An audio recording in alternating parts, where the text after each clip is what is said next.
Okay, welcome back. We will now begin our fourth and last finalist presentation.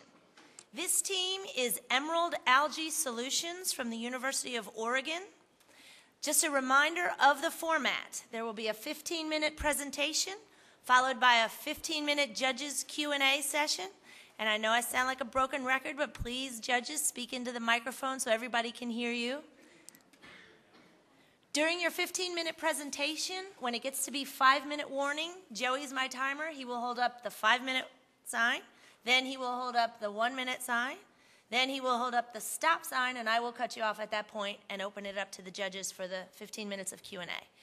Judges, when there's about 2 minutes left, I'll tell you 2 minutes left on the Q&A session so you can wrap it up. Okay? Another reminder to turn off all your electronic devices, please. Thank you. Judges, are you ready? Timer, are you ready? Okay, team, whenever you're ready, you may begin. All right. Good evening, everyone, and thank you for meeting with us today. My name is Rustin Gomez, and I'm CEO of Emerald Algae Solutions. Emerald Algae Solutions is an algae producer that grows algae from food processor wastewater using a novel process. And today, to talk about this, I'm joined by the founding members of Emerald Algae Solutions, Jennifer Adams, Jared May, and Chris Canizaro. The reason why this solution that we're offering today is so important is because algae offers a sustainable and renewable alternative for markets such as the fuels, chemicals, and other such industries. The problem is to grow algae currently for these alternative sources of biomass requires a lot of energy, a lot of water, as well as a lot of land, and it's not economical. Our solution allows us to be able to overcome these problems in a novel way. For us to grow this algae biomass, we rely upon these food processors for that water stream to come in. And to understand how we run our company, we want to introduce you to one of our first customers. All right. I'd like to introduce you to Steve Gill. Steve Gill is the CEO of Gill's Onions in Oxnard, California. They are one of the largest onion growers and processors in California. They're a very sustainable-focused company. They know that sustainable projects not only save resources, but actually save them a lot of money. In 2009, they set out with their Zero Waste Initiative, in which they wanted to eliminate all solid waste by the year 2010. In order to do this, they invested $10 million in an anaerobic biodigester. This biodigester processed 1.5 million pounds of solid onion waste a day, which eliminated 99% of their solid waste. This project had a 6-year payback period, which they were happy with due to the fact that it eliminated the $400,000 a year they were spending disposing of the waste, as well as generated $700,000 a year in electricity. However, this biodigester had a big problem. It required that Gill Onions purchase an extra 14.7 million gallons of water a year. In Oxnard, California, this water is not only very expensive to purchase up front, but also expensive to treat on the back end. This is a problem that is not isolated to Gill's Onions. Globally, we're facing an issue of water scarcity. Right now, water is increasing between 9 to 15%, which is approximately 3 times the rate of inflation. This is going to affect everybody around the globe, as it's going to cause everything from fuel prices to food prices to increase. Gill's knows that this is a big problem, so therefore they have set out with a new goal to reduce their water consumption by 30% over the next year. We are in the position to help them achieve their goal by reducing their water consumption by over 15 million gallons. So this is where we introduce our AlgaPure system, a patent-pending process to purify water using a proprietary blend of algae and bacteria in an enclosed system of clear plastic tubing. This allows us to use sunlight to drive this reaction, and we don't have the need of buying water or nutrients because we're able to rely upon the waste stream from the food processors. This algae has value to a variety of different end consumers. The markets that we're targeting with this are the nutraceuticals, the fish feed, and the biofuel industries, with a combined annual market of over $14 billion, with increasing growth in all 3 areas. We've already begun the conversations with these purchasers who would buy the algae from us to make these products, and we've received positive results from them as to what they want to see. But to get there, we rely upon these food processors and their wastewater. As Jennifer was saying, this problem is especially pressing in regional areas, such as California. That's why we're focusing there with their over 4,000 food processors and their need for water conservation.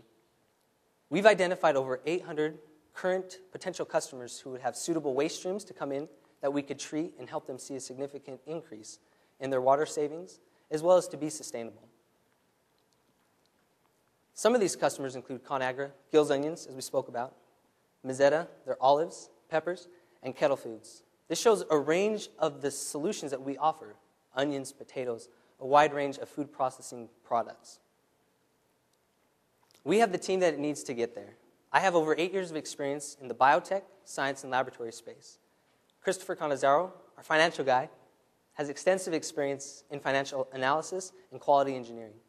Jennifer Adams has proven very valuable as a marketing consultant and experience in financial sales.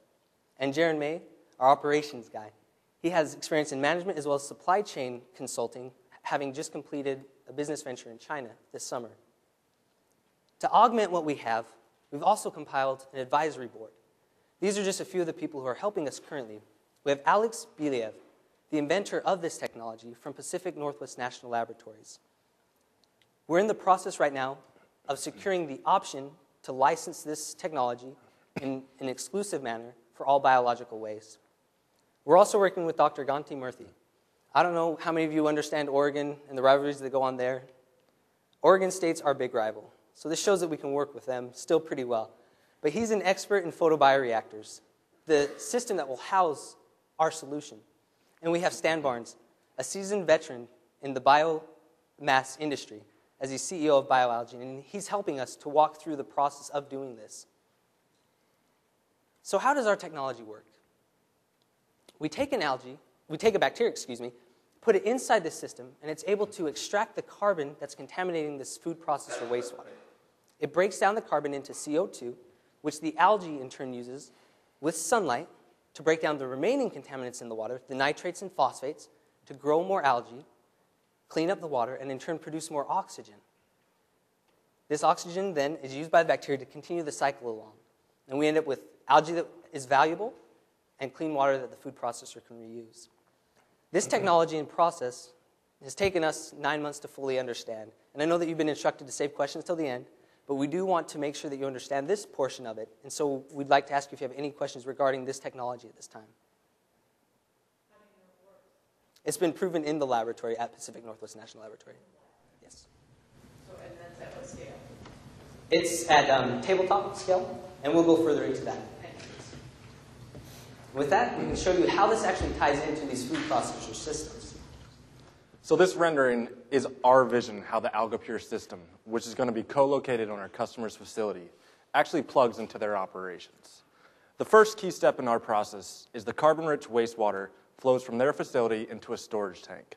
And this storage tank is essential because it is the buffer that allows us to deal with the fluctuation in the amount of wastewater due to the seasonality that is common in the food processing industry.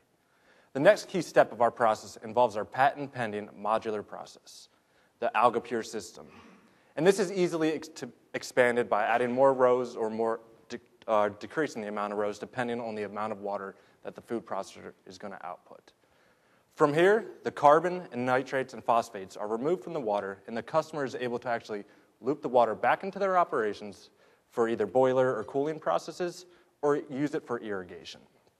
However, the key point of differentiation for us as a wastewater treatment company is this value-add biomass, this algal biomass, which Rustin mentioned has a $14 billion market opportunity. This key point of differentiation gives us a strong position in the market. If you look on the y-axis, you'll see companies that are focusing on water treatment specifically, saving their customers in water. They use technologies, mechanical technologies such as membrane bioreactors, activated sludge removers, and reverse osmosis. However, the problem with these solutions is that it generates a non-value-added byproduct, which the customer actually incurs an expense because they have to pay to remove this product. And then if you look on the x-axis, you have your companies that are solely focused on the production and sale of algal biomass, including Sapphire Energy and Solazyme. What we are able to do with our unique process is offer our customers the same savings in water that the traditional water treatment companies are able to, but also give them the ability to generate revenue through our partnerships through the sale of algae biomass, since we do not require the nitrates, phosphates, and water to produce this algae.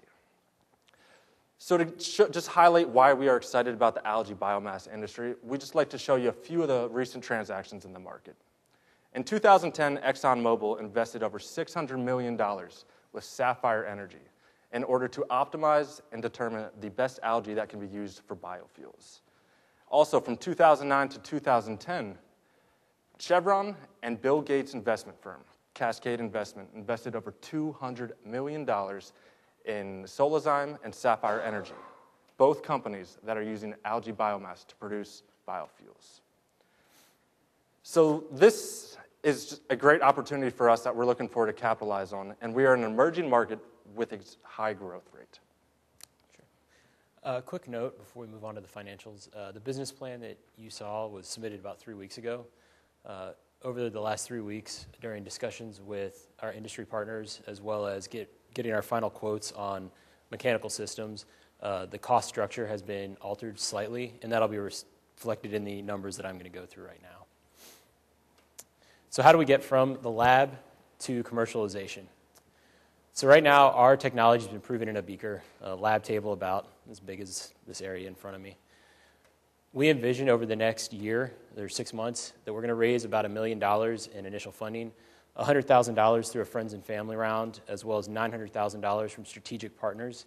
Those are our early adopters, the Gills Onions, the Kettle Foods, and such, that have a vested interest in this technology. That $1 million will be used initially in a 6-week process to scale up from the beaker to a full-scale functioning size, where you can see whether or not what's happening in the beaker will work if you put it in a 100-gallon drum. That'll take about 6 weeks. Upon successful completion of that milestone, we're looking to build a 1/10 scale operational facility where we can go through and prove optimization and troubleshoot before we roll out to our beta customer. This will be necessary because failure in the field is unacceptable at this stage in our company, and we really need to have a more seamless rollout, and so that's why we're going to do that testing. Upon successful completion of the 1/10 scale facility, in 2013, we expect to roll out to our beta customer. That would be Gills Onions. We foresee about 1 year operation there, so we can prove the revenue model, the cost structure, the actual value add piece that we provide is working, which will enable in the future more rapid growth in our market as you're allowed to switch to less equity-intensive forms of finance. Going forward, we look for about 20 customers by year 5, and then that'll be full-scale commercial rollout. So the biggest challenge in our revenue model, or the biggest assumption, would be the price of algae. That's our revenue driver. It is a commodity. Through our industry conversations, we found that $5 per pound for algae is the base rate, as well as a variation of up or down by about 20% is more than covers the norm range for the price of the commodity. And as you'll note, by year 4, we are cash flow positive for all of these scenarios.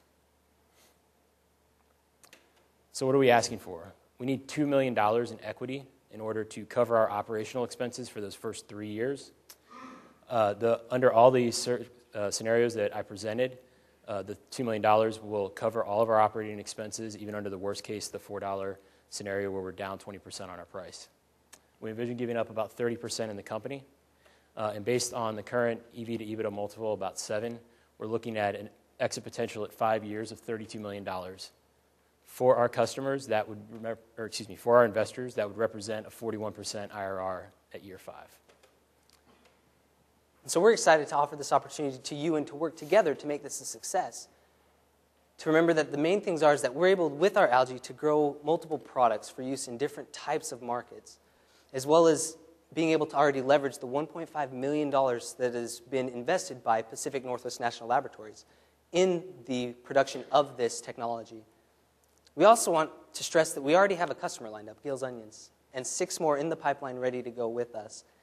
For those customers, we're going to be able to help them enjoy savings on their overall water supply, as well as have control over the increasing cost of water that they've been seeing over the last 10 years. It's a sustainable solution, but most importantly, It's a chance to be able to make money for you and us as we continue forward with this. And at this time, I see our time is about up, so we'd love to open up to any questions, comments, and advice you have.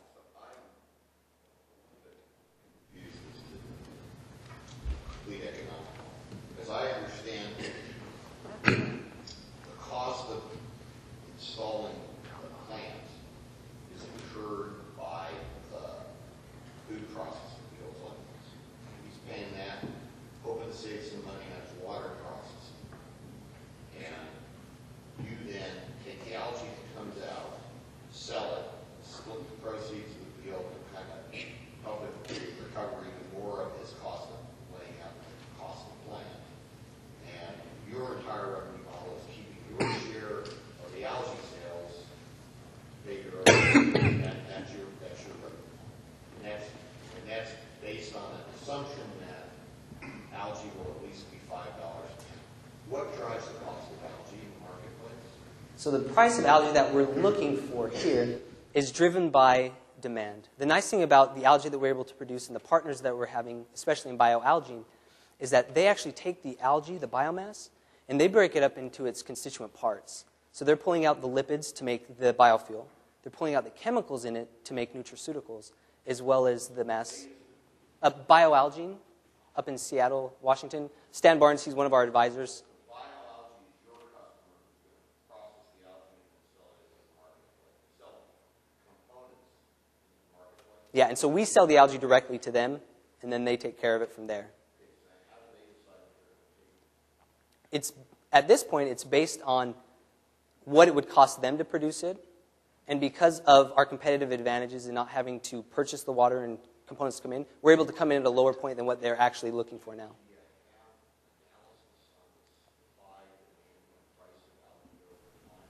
That has a lot to do with whether or not you have economics that work before. So what data can you share with us on the supply, demand, and price for algae? I know we have the slide for the markets, the total demand on the nutraceuticals, fish feed, and biofuel markets. That's the actual demand of biomass, which algae falls into. And so those are the trends that we're looking at. That's correct. And they're very volatile markets, and prices can vary fairly dramatically based on supply and demand. That's why I'm sort of wondering if you could share with us for your particular type of biomass, the supply, demand, and price that falls out of what you're actually do over time. As far as, no, that's an excellent question. We've based these numbers on communications with the purchasers of this biomass, and it's based on the numbers that they've been giving us as far as tangible data for historical trends of algae itself. Because it is an emerging market, there are no current numbers that we've been able to find as of yet. It's an excellent question, and as we find that, we will get the information back to you if we can.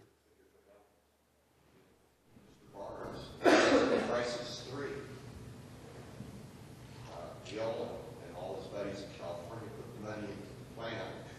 They're saving on water. What happens to you and your investor? The good news is with the technology that we're doing right now and the pairings that we're able to accomplish, the algae that we grow is full of a complex antioxidant, which the value of that itself is actually well above the baseline $5 that we put in. That's just to keep it on average what we'd be able to do.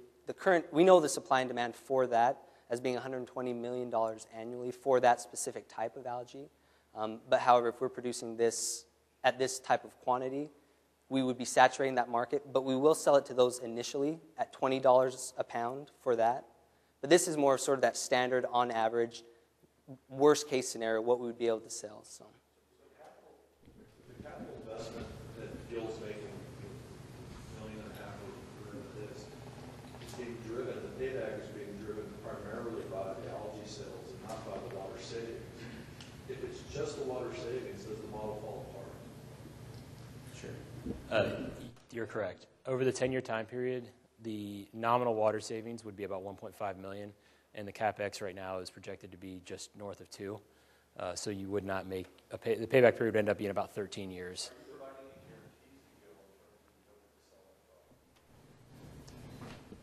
As of right now, we haven't negotiated a guarantee for off-selling the product.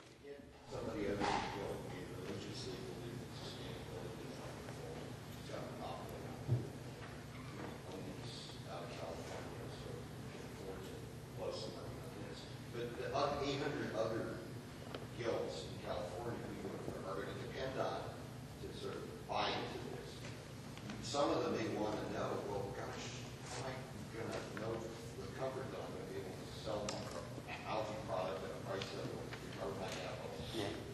Sure, and that's why we're going over that 1 year with Gills initially, so that we can have that time frame with them to prove that over at least the course of that year, as we roll out to customers 2 and 3, that we can build that data set and say, this is the data set that I have, these are the prices that I'm getting in the market, and then you can really go out and capture more customers as you go forward. But it will take time, and we will have to just build it as we go.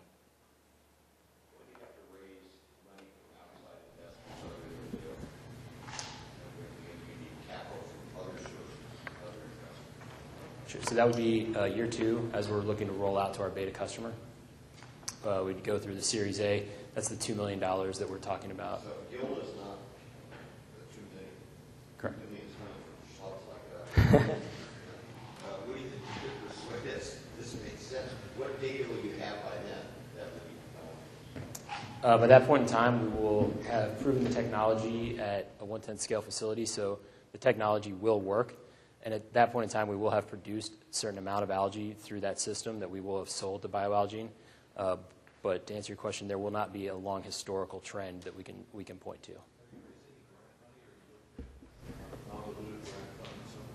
We actually are. We've applied for the NCIIA grants, as well as some other ones to the USDA. Those, because of the process of this, we won't hear back from those until mid to end March or early April. I have a question about the water stream that you're taking in from these processors. Does the process depend? I mean, I imagine that different processors have different stuff in that water that's coming in. So different amounts of nutrients for the algae, for instance, pesticides, potentially. How does that affect your ability to do the process? That affects our process actually greatly. That's why we're focusing our efforts and money on the R&D behind actually finding the appropriate pairings for each of these specific waste streams that are coming in.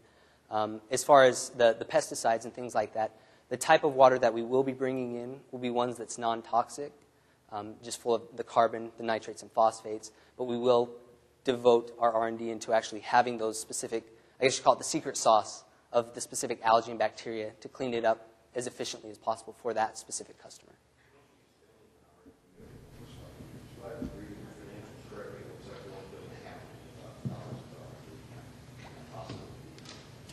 At this point, for what it takes to do this, based on our assumptions as of today, yes. We have the resources in Pacific Northwest National Laboratory, and they have actually quoted us the time frame. It's about 6 weeks to come from getting the waste stream in, going through the process of putting them in beakers to test each one specifically, the algae and the bacteria, and then combining them to have the appropriate solution. So that number right there, as of now, is reflective of the market and what we'd have to do at this point, yes. Tell me a little bit about the relationship with Pacific Northwest National Lab. Yeah, so we actually began working with them ourselves as a team in May of last year.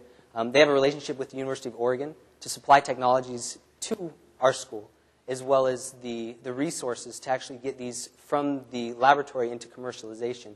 They're a branch of the federal government, so they have incentives to actually help school-based teams like us commercialize the technology, license it, and actually go forward with a successful business. So they've been actually really successful. After this meeting today, we'll, in fact, call them and let them know how it went because we do have that close of a relationship with them. At this point, we do have certain promises from them. We have $40,000 of commercialization funding that they will put into actually getting this from the smaller scale to a larger scale once we get the option agreement completed. They've also promised in-kind support, facility space to do this, as well as access to their employees and advisors there. Yes, that's correct.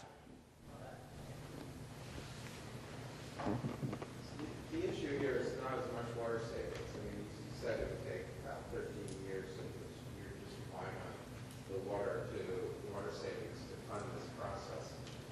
It's really biomass revenues coming in. So that means that you don't really need to focus so much on areas where there's low water, right? Because where are the areas where there's biomass markets? Well, that's an excellent point. The reason we are actually focusing on these water-constrained regions is because those are the people who are willing to take these types of steps to let someone come in, treat their water so they can reuse it in their facilities because it does cost them money. We've talked with people in Washington, different areas where they don't have as many water constraints. And for them, it's not as pressing of an issue. And so for us to actually grow that algae, though, and to be able to keep those costs associated with the production of it low so that we can be very competitive in this space, we want to be able to bring in this water stream full of nutrients that we need to grow the algae. And the locations of those will be in those more regional areas with good sunlight to allow us to operate this.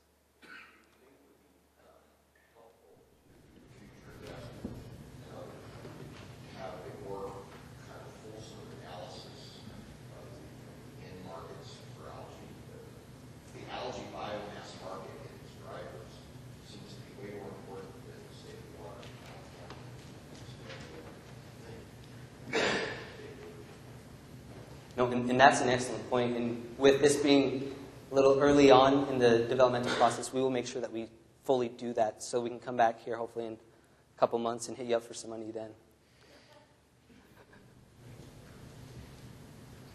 One of the hardest things is when you're in the niche industry and you're a startup and no one knows it. How do you get the word out? How do you do this? And you're really affecting word of mouth in your finite areas. Is that really the sales and marketing strategy? Initially, yes. We're going to, once we have our GIL rollout, we are going to hire a business development manager, somebody who's been in the industry, either the food processing industry or the wastewater industry, to help us. We want to hire somebody that has a large Rolodex of people in the industry. We will be attending trade shows, getting out there as much as possible, meeting as many people, and using GILs as a case study to show them what we can do for them.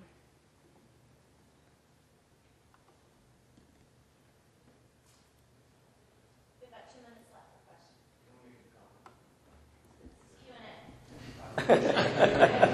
Q&A. We look forward to your comment, though. No, that comes later. How do you envision the sales cycle, given it's a fairly large capital expenditure for these onion producers? We expect our sales cycle to be between 6 to 9 months from our initial consult with the client to the rollout of the facility. The assumption that they've already set a significant chunk of capital aside in the previous year looking at doing something with water treatment, or a lot of companies say they're budgeting in November, they're putting $2 to $3 million aside, and then they're looking for solutions already. They already started to talk to people, so that plays into your marketing strategy. Well, 6 months realistic. yeah. Well, I know for us, this is sort of that baseline scenario based on average with the customers that we've spoken with. But this process actually has the flexibility depending on the type of financing that these food processors need to have in place. And so based on it, as of now, this is the scenario on average what it will look like for that 6 to 9 months.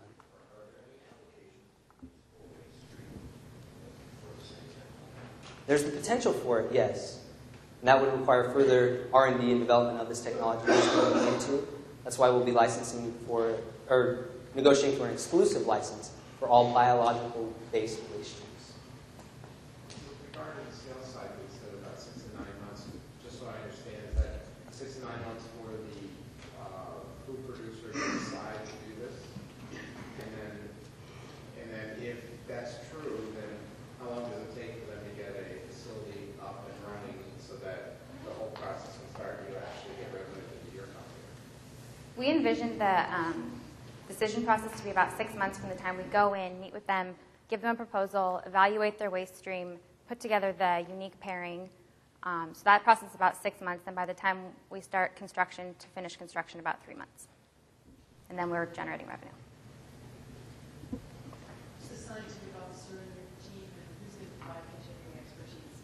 So right now, I'm the science advisor, officer. We have the advisor, Dr. Believ from Pacific Northwest National Laboratories, as well as one of our first hires is going to be the chief technology officer, who will actually come in and run the science completely day-to-day for us.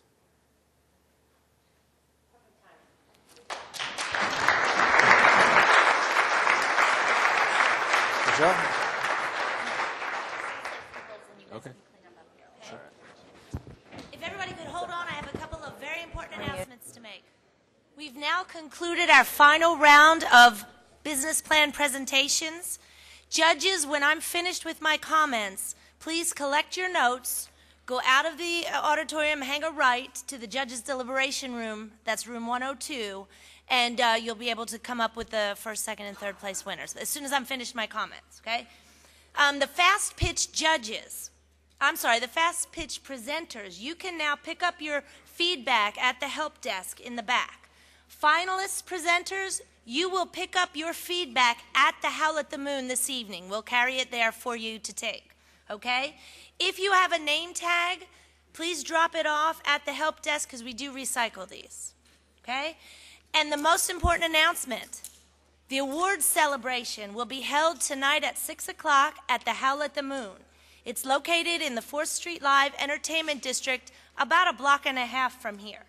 If you need help finding it, your ambassadors can show you the way, or ask someone at the help desk, or you can just follow me because that's where I'm going when this is all finished, okay? I'd like to give a final round of applause to all the finalist presenters. I think they did an outstanding job.